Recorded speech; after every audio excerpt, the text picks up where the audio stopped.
Then there was today's sour headline on the economy. Inflation skyrocketing to 7.5%, a 40-year high.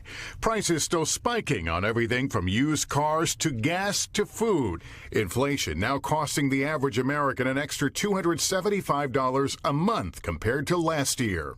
I think it was back in July you said inflation was going to be temporary.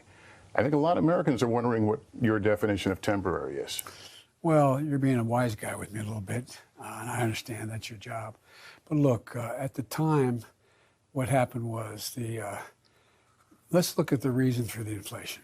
The reason for the inflation is the supply chains were cut off, meaning that the products, for example, automobiles, the lack of computer chips to be able to build those automobiles so they could function, they need those computer chips. They were not available. So what happens? The number of cars were reduced, the new cars reduced. It made up at one point one-third the cost of inflation because the price of automobiles were up. So what I did when I went out and made sure we started to make those domestically. We got Intel to come in and provide $20 billion to build a new facility.